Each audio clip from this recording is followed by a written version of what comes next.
वैसे मैं अपनी बहनों से करवा चौथ के बारे में कुछ अपन बात करनी चाहती हूँ कि देखिए बहनों, करवा चौथ में जैसे व्रत पूजा ये सब कुछ किया जाता है, लेकिन करवा चौथ का असली महत्व क्या है? असली महत्व जानो कि करवा चौथ एक त्योहार ही नहीं, यह एक पति पत्नी और विश्वास और समर्पण का पर्व है। ये केवल एक रीति रिवाज नहीं है, बल्कि गृहस्थ जीवन के उत्सव का मौका है। पति से जैसे महिलाएं कहती हैं पति से गिफ्ट लेना है। अरे करवा चौथ में गिफ्ट का तोहफा लेना, मैंने पहले बताया था कि करवा चौथ गृहस्थ जीवन का उत्सव का मौका है। पति से तोहफा लेने का मतलब हम अपने पति को यह जता रहे हैं कि हम तेरे लिए भूखी प्यासी रह रही हूँ, तो क्या इसके बदले में कुछ महंगा उपहार दो। फिर यह समर्पण कहाँ हुआ? यह तो सौदा हो गया। जब हम किसी के लिए कुछ करें और उससे ये उम्मीद रखें कि वह आपको कुछ दे, तो यह सौदा ही तो होगा। फिर प्रेम कहाँ हुआ? प्रेम में तो हम देते हैं, लेते कहाँ हैं। मैं तो अपनी बहनों से यही कहना चाहती हूँ कि भेड़ चाल में पड़कर हम लोग पतियों पर क्या करते हैं, क्या है? यही तो अफसोस की बात है कि महिलाएं आधुनिकता के नाम पर महिलाएं हजारों या लाखों रुपए खर्च करवा देती हैं।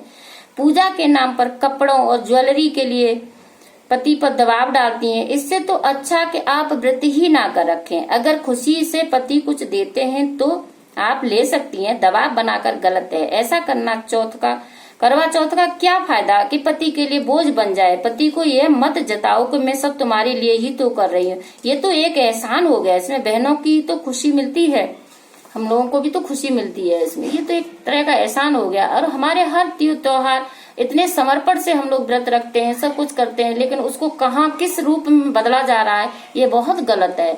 हम कोई ऐसा नहीं कर रहे, हम सिर्फ भगवान से प्रार्थना करते हैं कि हमारे घर परिवार के लिए ये सब चीज बहुत अच्छी रहे, हमारे बच्चे सही रहे, हमारे पति की उम्र ज्यादा रहे। तो ये व्रत हम अपना समर्पण भाव से करते हैं, लेकिन इसका मतलब ये नहीं है उसका बाजारीकरण कर दिया जाए कि आजकल महिलाओं ने ये बाजारीकरण कर दिया है कि महंगा गिफ्ट मिलेगा तभी हम व्रत रखेंगे करवा चौथ का, अन्यथा हम नहीं रखेंगे। ये कोई बात नहीं है, ऐसे नहीं होता है। ये तो वो एक त्योहार है, एक पर्व है, खुशी का पर्व है, एकदम खुशियां मनाई जाती है इससे। तो मैं आप लोगों से यही जानना चाहती हूँ, क्या ये बात सही है?